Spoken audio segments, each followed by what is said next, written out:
Hi, everybody. This is Dr. Clare speaking from Dr. Clare's Apothecary. So we thought we'd just show what's still available in people's vegetable patch or garden patch that might be useful, particularly as the winter comes in.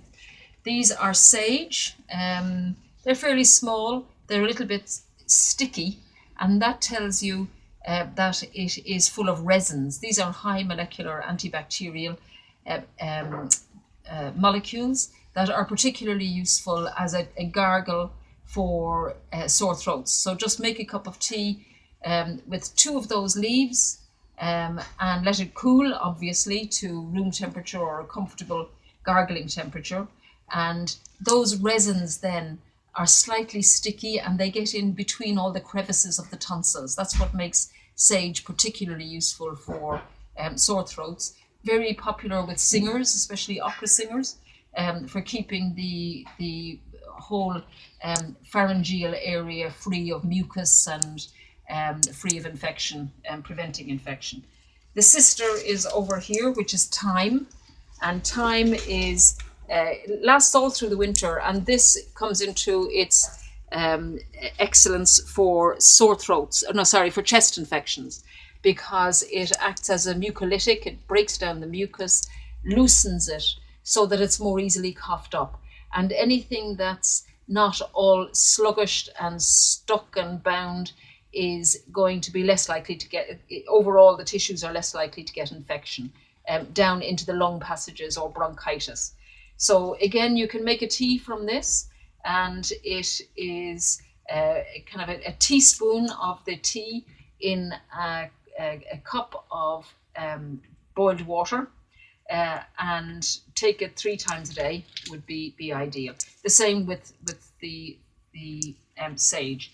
So both of those are upper respiratory tract, sore throat kind of infection herbs. You can use these with yarrow, elderflower, elderberries. They're all of the ginger, hyssop. They're all the herbs that I would put in to make a nice tea. And of course, don't forget the carrageen, which is our native seaweed, because that also is very nourishing and soothing.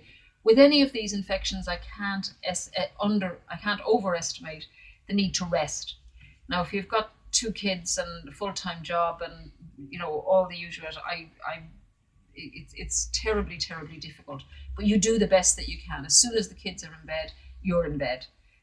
So the resting is very, very important to prevent secondary infection.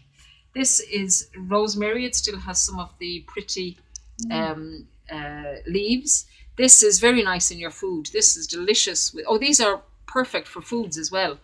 These would typically be used in stuffing. And the reason why is because they're antimicrobial. If you kill your meat on a Monday and you're still eating it on a Thursday, as you would with a cow or a big sheep of mutton, you would be less likely to be getting the trots in the middle of the night. And if there's no ensuite bathroom, it's a pretty steep learning curve. You're going to quickly learn what gives you less chance of getting food poisoning. And that's why they use these in the foods. It's not because they're pretty or posh or any of those kinds of things. It's actually for food safety reasons, because they didn't have fridges and they didn't have ensuite toilets. So rosemary is, they say rosemary for remembrance. And that's one of the reasons what it's good for: circulation of the brain, memory, energy. Take some sprigs of this and put it in a bath, along with some rosemary oil. When you come in from a busy day and you still have to go out to your choir or your parent-teacher meeting or whatever you have to do in the evening, and you'll get a second boost of energy. That's not exhausting. It'll actually refresh you in a very real way. This is very nice with all your roast meats, and also potatoes. If you're roasting potatoes or other vegetables, this is very nice. The other one here is basil, and basil is another one that's used for, you use it in your soups and stews. You put it in with the whole leaf, 2 big ones, 3 big ones to a pot of stew, and then you take it out. You don't usually eat the bay leaf, but again, it has stomach soothing and antiseptic properties. So that's the basil. And here Or we bay, have isn't it? Bay, Dílis? Yeah, you said basil and then bay. you said bay. Yeah, Sorry, just sorry, so in bay. case anybody's, yeah. That's the bay leaf. Yeah, great. And this is the parsley. Now, we don't want that little bit of parsley as a garnish that you leave on the side of your plate. That's what I grew up with. Yeah. You don't dream of eating it. This is what you do with it. Okay? Then you eat it. And you eat it by that much. Right? You don't just eat a tiny little bit. This is a very good diuretic, which helps clear the system. It's a diuretic, and it is full of something in particular, not selenium. Diuretic. It's very good for the heart. I think it's potassium. Yeah, it's very good for the circulation. Yeah. So it's all full of nutrients. It's full of a lot of trace minerals.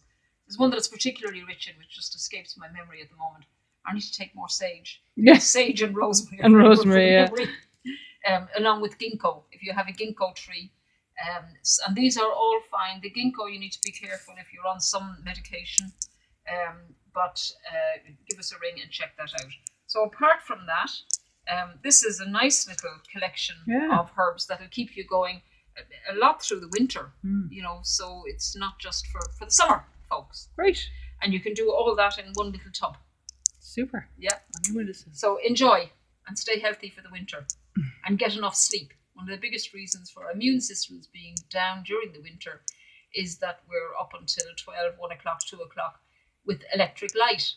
A lot of the chronic illnesses overlap with more sugar, but also electric light, because we're getting one hour less sleep every night in the summer and an hour and a half less sleep every night in the winter. So that amounts to sleep deprivation, which makes us all cranky and miserable. So especially if you're cranky and miserable, make sure you get more sleep before you go spending a lot of money on supplements. Okay. Thank Bon you. appetit. Thank you.